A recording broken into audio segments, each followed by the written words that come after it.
Good morning, everybody. Dr. John Michael Salvato, and you're watching Inner Alchemy, the science of spiritual living. And today we are talking about unpacking our entanglements. This is our first installment, our first episode after our hiatus earlier this winter. And so it's good to be back, and I really appreciate everyone's patience as we actually searched for the right platform to be able to present this program. Some of the other programs that we were using didn't give us quite the video resolution, and so it was difficult for some of the presentation materials to be seen clearly. Others were just not reliable, and then a couple of the platforms, as many of you know, that we were using went off the air, and they're no longer available. So it was a challenge, and it was a challenge that we were up for and determined we were going to find a good solution. So we're really glad that you're here. If you're watching us live, we welcome you. If you're watching us on the replay, we are glad that you're able to catch that as well. So these programs will take place at 9:36 on Eastern Time on Saturday mornings, and then they will be broadcast to a separate webinar channel on the Conversion Pros after sometime in the afternoon on Saturdays. So if you miss the live broadcast, you'll always have an opportunity to catch the latest one on our webinar channel. So today, as I said, we're going to talk about unpacking our entanglements. We're going to talk about finding balance in the physical and quantum universes. And the idea behind this is that so much of our lives are based on our perceptions. They're based on what we think is taking place, not necessarily what's taking place in our lives, and that contributes to a great deal of suffering. Emptiness of phenomena is a term that we use in the Buddhist philosophy, which says that nothing real exists independent of anything else. So in other words, if in order for something to be real, it would have to have existed in and of itself. And everything that you look at, everything you see in the world, is a composite of other things, and is impermanent. So look at the table maybe that you might be sitting in front of that your computer is on. That table appears real because we perceive the whole. But the fact is that table is made of wood, and it's made of glue or nails or some sort of fasteners. It probably has varnish on it. And other components that get put together to make a table. And everything that we see is constantly going through the process of change or evolution, whether it's natural components like a wood table or a fiberboard table. That table, from the moment that we take notice of it, is going through a process of deterioration. We call this condition when there's a lack of intrinsic value, a lack of real substance, emptiness. And it's just a word that's been used for about 5,000 years now. But it doesn't mean that there's nothing there for us to be able to get value in the moment. It just means that we place a lot more importance on those temporary things, those transient and impermanent things. When, as you see on the screen in front of you, Bruce Lee noted that the usefulness of the cup is in its emptiness. If you have a cup and the cup is full, then that cup is of no value to you if you're trying to have a glass of something else. It's got to be empty in order for that cup to have value. So what I want you to think about today as we get started, I want you to not just think of the things that are around you, but I want you to think of this thing that you and I call you. We have a concept of self, and we believe that self is a permanent thing, that it's a real thing. So I want you to ask yourself, are you real, or are you actually the idea that you have about a group of senses and systems and thoughts that work together as a composite? Is your concept of self something that's got substance, or is it empty? So think about this. I want you to think of yourself right now, and what would the characteristics be that you acknowledge as being who that self is? maybe you're courageous, maybe you're outgoing, maybe you're a dad, maybe you're a mom, a sister, a brother, a child. Those ideas that apply to you right now, or to that thing that you call yourself. Now I want you to think back 10 years ago. And what were you like 10 years ago? So if you're like most of us, the self that we were 10 years ago is completely different from who we are now. So what happened to that self? If that self were real, it would still exist. So if it doesn't still exist, if the person that you were 10 years ago, or 15 years ago, or 25 years ago no longer exists, then that tells us that this idea of self is a construct. It's not real. That's what we mean when we say that all phenomena are empty. So it's only when we begin to place value, permanent value, life-changing value on things that have no essential value, that we begin to get caught up in this world of attachments and repulsions. The idea in our philosophy is that suffering is caused by two things. It's either caused by clinging to those things that we imagine will cause us to be happy, being attached to people, to places, to circumstances that we think bring us happiness or completion, or repelling and trying to run from anything that we think will cause us pain. And when that happens, we suffer. And so this idea that something is lasting enough, is real, has substance enough to make us happy, that we chase after it, that we cling to it, or something that the idea that something could cause us so much pain that we would permanently be unhappy. That's when we lose sight of the fact that all phenomena are impermanent. So it may be that you have a medical condition, for example, and that medical condition may cause you a great deal of pain. Many people choose to suffer. Pain is part of life. Suffering is optional. When they put their focus on that pain and poor me, and oh, this just really hurts so bad and it's taking away all my happiness, then they're trying to avoid the pain. They don't want to have to deal with the pain. That's when they begin to suffer.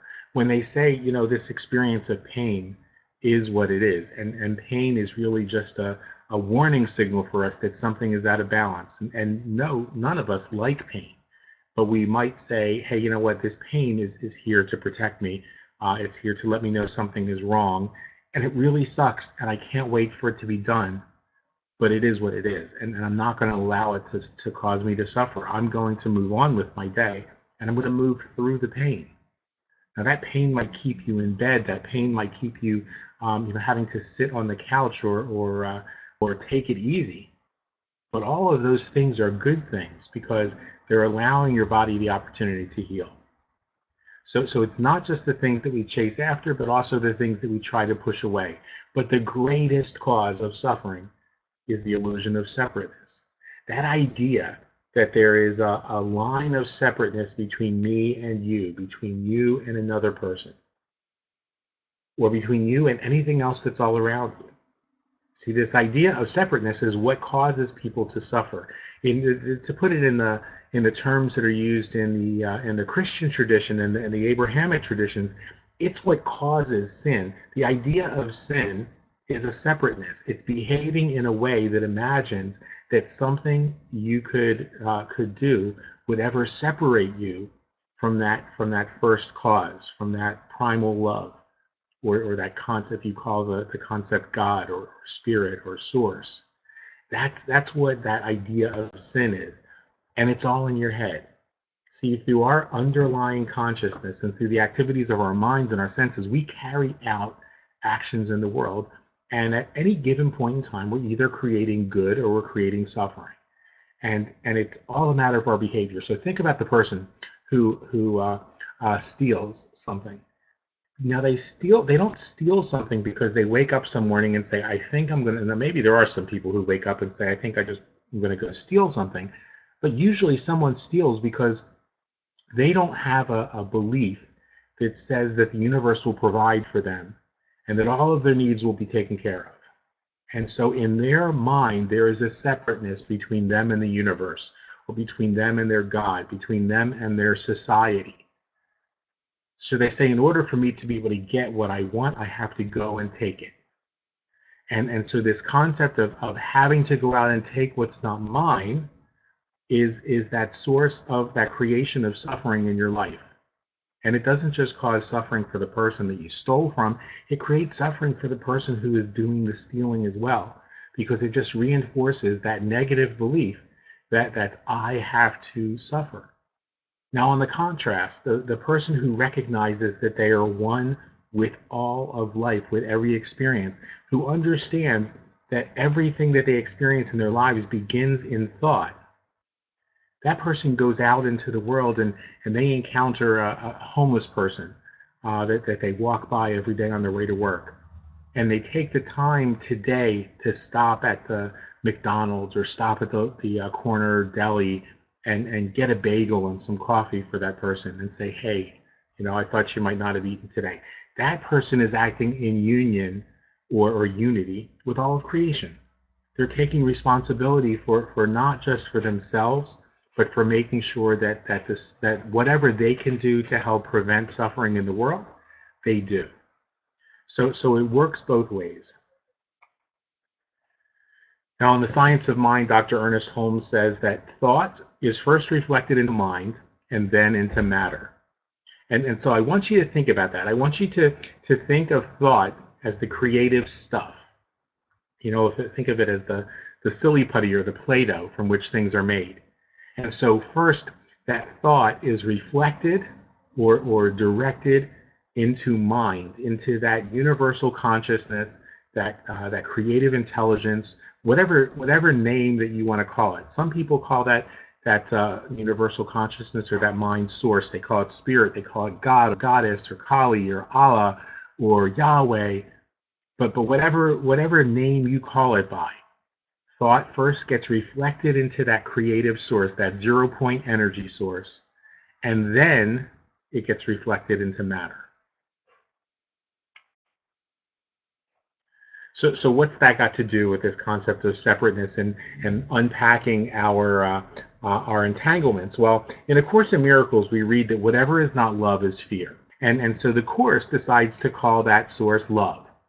And love, or pure awareness, as I prefer to call it, are the natural resting state of our being. That's who we are at the core of ourselves, that our true nature. We think of ourselves as, I'm John Michael, and you're Irving, or you're Sandy, or you're Katrina. But the truth is that I'm love, and you're love, and the other person is love, because that idea, those lines in the sand, are not real. You're pure awareness expressing itself. So whenever we operate from the perception that we're separate, we begin thinking thoughts that are based on fear and lack. If I believe that I'm separate from you and you have something that I don't have, then I begin to feel that I'm lacking that something. But if I recognize that I'm one with you and I see you having something wonderful in your life, then we have that something wonderful in our lives. And it may not be manifest in my personal experience or my personal possessions, but that doesn't mean that it can't be. So I don't feel, when I see somebody who just won $1 million, or just got the greatest new job, or just got a brand new home or new car or something like that, I'm excited for them, because for me, that means that the universe is providing for all of us, not just for that person. Because I don't see that distinction of separateness. I choose not to see that distinction of separateness. Now, there are times that I have those delusions as well. And I see somebody behaving horribly, and rather than recognize that bad behavior is a reflection of something I need to let go of in myself, I point the fingers and blame that person, as though they were separate from me. So these thoughts reflect in our minds first, and then they reflect into our experiences. And so it's really a matter of taking 100% responsibility for our lives, saying that anything that I experience in my life is a direct result of the thoughts that I've entertained or am entertaining now. And so it's an opportunity for me to either embrace something or let go of something. So let's talk a little bit about this idea of a quantum universe. What do we mean when we say, working through or unpacking our entanglements? Well, let's talk about what the quantum universe is. And the first thing I like to do is to kind of take it out of the strictly scientific, because if we get into discussing quantum mechanics and we discuss, M theory and string theory, some people are going to get bored. They're going to go away. But if we talk in terms of poetry, in terms of art, in terms of music, a lot of times people can relate. So the poet Muriel Rukeyser once famously observed that the universe is made of stories, not atoms. I want you to think about that for a minute. Let that kind of wash over you, because I think that's an amazing statement. And they said that the universe is made of stories, not atoms. You see, you have a story. I have a story. Everything that's in this universe has a story. Why? Because it's first created in mind and then reflected into that, or in thought, created and then reflected into mind, which is then reflected into our experience. So quantum theory is really nothing more than an example of how the infinitely esoteric simultaneously becomes the infinitely scientific. So we have this idea that this unquantifiable, and Einstein called this the 0-point field, that there's this unquantifiable repository of energy, this dark matter from which all matter is manifest. And this unquantifiable, unknowable energy is the 0 point. It's the source. Now, our world is filled with diverse and complex phenomena, which behave in accordance to a simple set of rules. And I want you to really understand this too, that it can feel like the world around us is very complex. And science sometimes makes it a little more complex than it needs to, but true science at the core understands that all of this phenomena operates according to a simple set of rules. They're so simple that you could write them on the back of a napkin or the back of an envelope. And that simple set of rules is what we build all of our other scientific knowledge upon. We understand those core laws of physics and quantum mechanics, and everything else is built upon that. Now, there was a physicist by the name of Brian Cox, and I apologize to Brian in advance for failing to capitalize the first letter of his first name. And Brian Cox wrote in one of his books, the fact that we do not need a whole library of books to explain the essential nature of things is one of the greatest mysteries of all.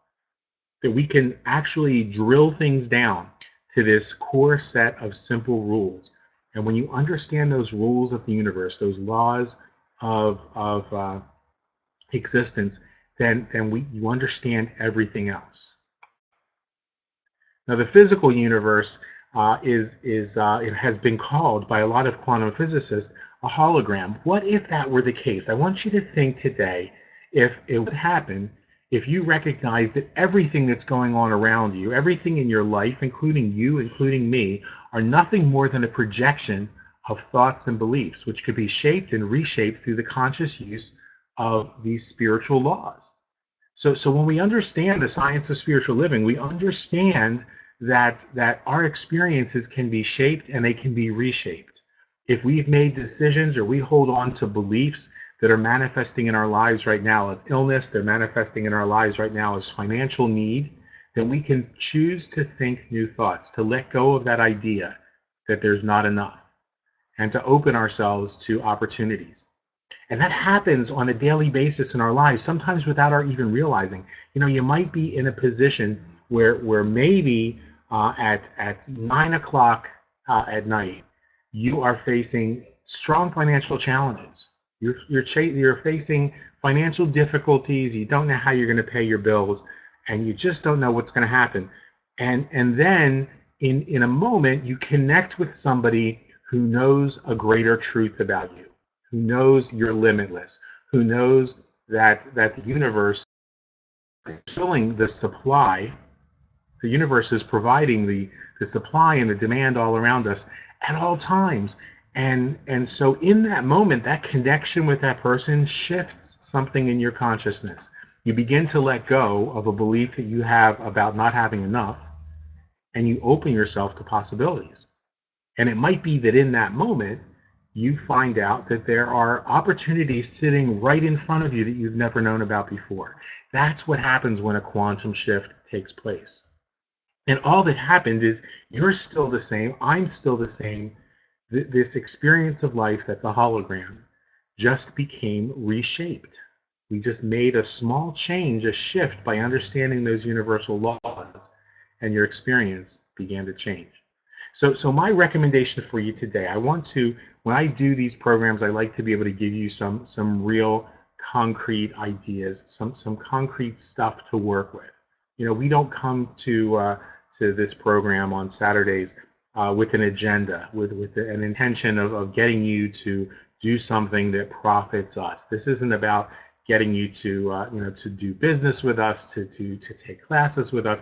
This is about encouraging you to make some changes in your life. Now, if that results in you working with us or taking classes with us or being friends with us or anything else, that's fantastic.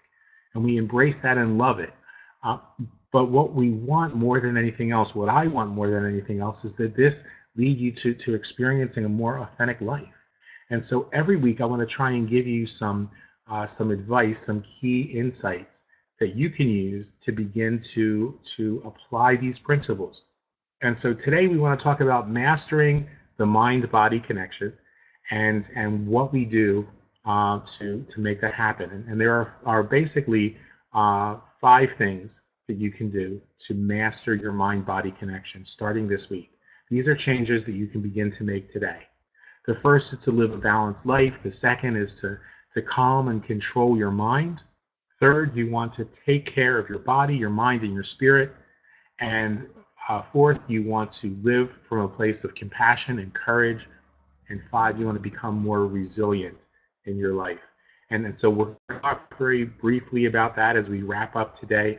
Living a more balanced life. What are some of the ideas that you hold about work and about money? What are some of the ideas you hold about rest and relaxation? If you decided to take a day off and you decide that today I'm not going to work, I'm not going to make phone calls, I am just going to I'm going to get out. I'm going to spend time doing some things that allow me to rest and nourish myself and that bring me enjoyment. What are the feelings that begin to arise? Do you start to feel guilty? Do you start to feel relief? What are your thoughts about creating a better life? What would a better life look like for you? If time and money were not an option, what would your life look like if it were to be a healthier, better, more productive life? Think about those things, because the answers that you find in those questions, by asking the right questions, you find answers that begin to point you in the direction of making a quantum shift. Now, the 5 keys to balance are to nurture yourself, to identify your priorities and boundaries, and be okay with that.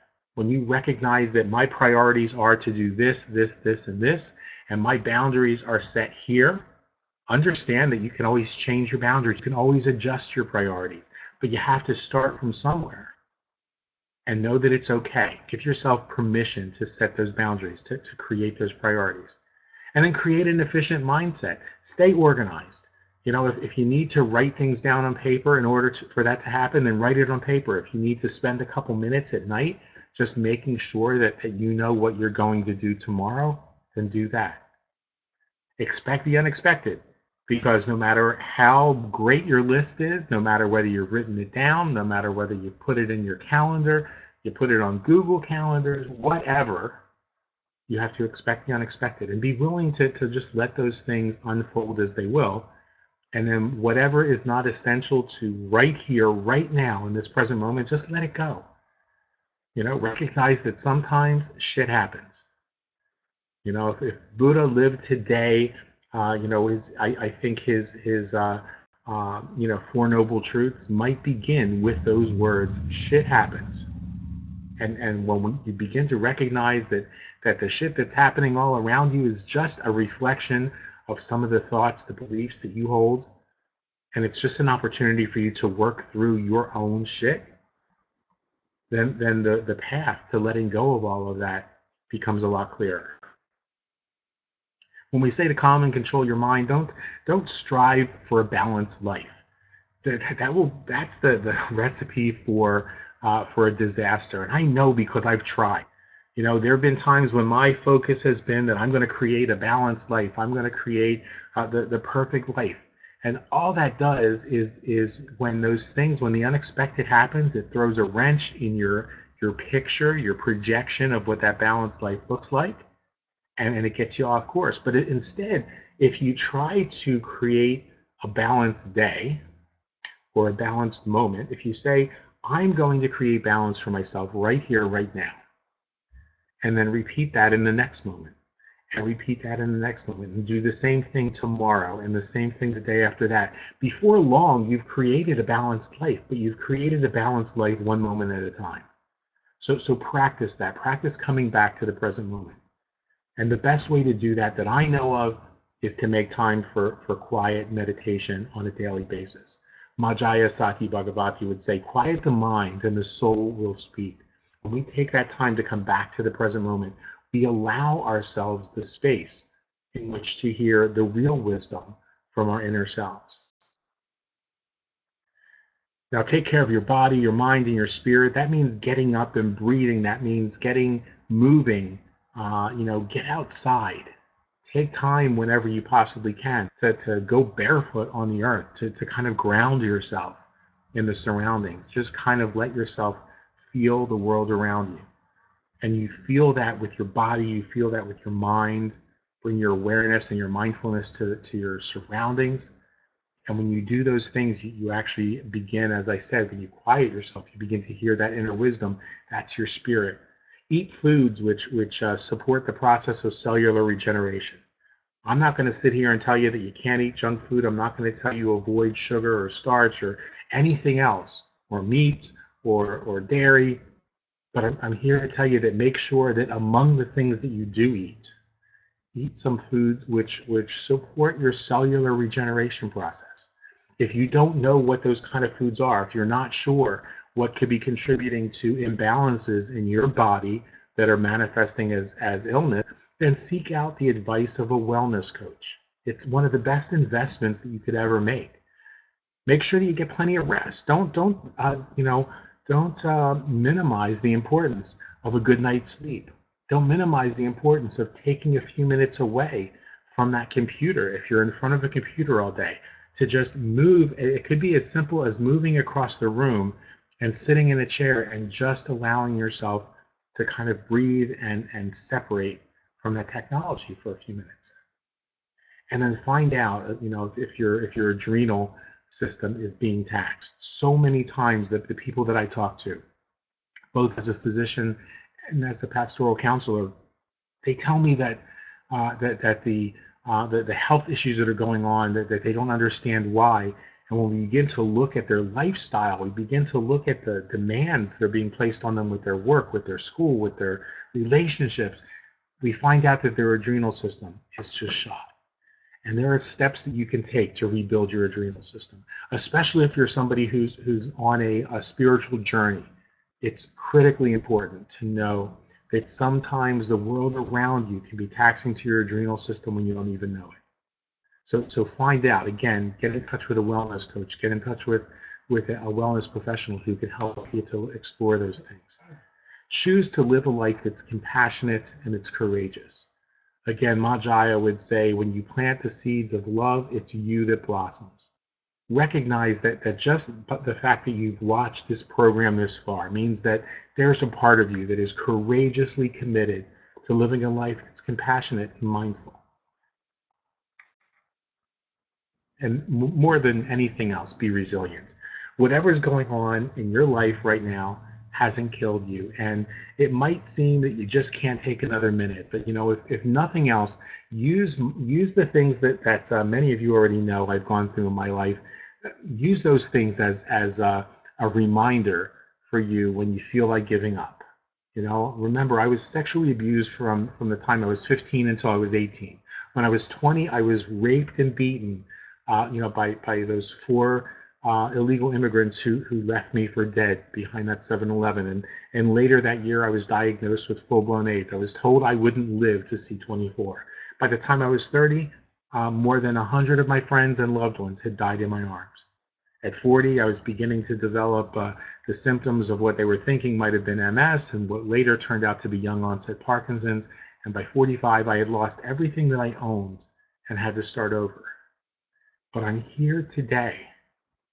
And I'm here today because my mindset is resilient. And those things that I lost can be rebuilt. Those health issues can be resolved. Those emotional issues and the trauma can be overcome. So if you're still listening to this, your story's not over. Just hang in there. Stay resilient. Be strong.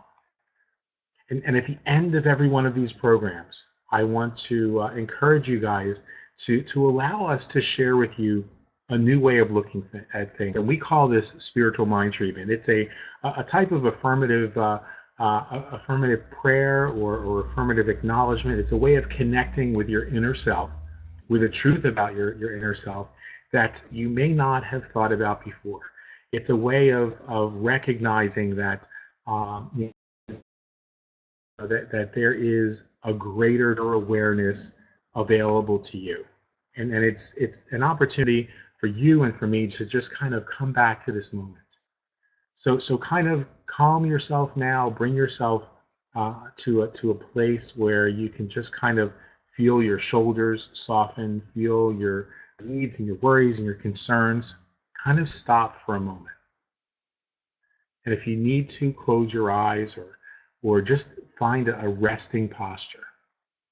And as I speak these words in the first person, recognizing them for myself, know that I speak them for you as well. And so what is truth for me, because I see no distinction, no difference, no lines in the sand, and I feel connected, deeply connected to each and every one of you. So what's truth for me is truth for you. So as I speak in the first person, I invite you to accept these things for yourself as well. And so I know that there's a creative intelligence, a universal mind at work in all things. And I know that I'm one with that mind. Now, some people call that one mind source. They call it the awakened mind or the enlightened mind. Others call it God or Allah, Christ consciousness, or the wisdom of the Divine Mother. It doesn't matter what we call it. I simply call it pure awareness. And I affirm that that mind, that consciousness and creativity is my mind now. I recognize and I affirm that you and I are one. Simply pure awareness expressing itself in different and beautiful ways. That each one of us is a thread that together makes a beautiful tapestry that wouldn't be possible were it not for those diverse threads. And so we recognize, we realize right now that nothing in life asks us for anything, and yet we choose to live our lives as freely as we can. We recognize that there is within each of us a power that compels us to always move in new directions. So any decision that we make, any decision we've ever made, has to be made through a wisdom that lies within us, a wisdom that comes from that infinite intelligence within me and within you. And therefore, all of our decisions are always the right decision for right now. Now, sometimes those decisions don't work out the way that we expected them to. But the lessons are always perfect. And that sacred source within me doesn't make mistakes. And so I don't lean on my own understanding. I don't worry and get caught up in trying to figure out why things turned out the way that they did. But I'm filled with and I'm fueled by the love of this creative intelligence within me, this pure awareness. And so I surrender and let go. I allow this divine choreography to take place in my life. I recognize that the choices that I made yesterday can be made new today. The choices that didn't work out so well for me today can be changed and adjusted tomorrow. And so there's constant movement in our life. There's constant goodness and grace and ease. And so I accept it right here and right now. I have an awareness to make healthy decisions. And I let go of the decisions I made in the past. I let go of the fear of the decisions that I'll make in the future. And I'm ecstatic for the realization of the decisions that I'm making right here, right now. That I choose to make decisions based on love and compassion and courage. That I lay claim to the good that is now mine, that is circulating in me, to me, through me, and all around me, as I continue to make new decisions that are all for the highest good, for the greatest good. And so I give thanks for this awareness of truth. I give thanks for the awakening of that power within me to make new decisions today, to let go of and forgive the decisions I've made in the past and the decisions that others have made in the past, which might not seem to have worked out well for me, because I know the truth is that those things brought me to where I am today. So right here and right now, I'm thankful, even for those things that didn't seem to work out well. And I recognize that right here and right now, that gratitude opens the door for the abundance that's waiting for me and waiting for you in our lives. I release this treatment into law of mind and into consciousness and into spirit. I recognize that I can let go and rest in the assurance that the good that I've affirmed in word has been spoken into law, has been reflected into mind, and from mind will be reflected or manifest in my experience, and so it is. Guys, I hope that your next week is filled with recognition and awareness of the opportunities that exist for you to make these subtle changes, to begin to work on those quantum entanglements. I hope that these last 30 minutes or 34 minutes have been useful for you. I do promise that I'm going to try and keep these right at 30 minutes. That's my commitment, to make this show something where you spend a simple 30 minutes on a Saturday morning and allow it to kind of set the course for the work that you do in the coming week. We'd love to hear from you. Make sure that when you're watching this, whether you're watching it on YouTube or the webinar channel, that you let us know what topics and ideas you would like to begin to explore on some of our future shows. I thank you for being here. You're the reason that I do this on Saturday mornings, and I celebrate that journey that you're on, that I'm on, that we're on together. And I look forward to seeing you next week. Stay in the moment. Be grateful for everything that you've got. That gratitude, as I said, will open the door for the abundance that's waiting for you. And always remember, the best is yet to come. We'll talk to you soon.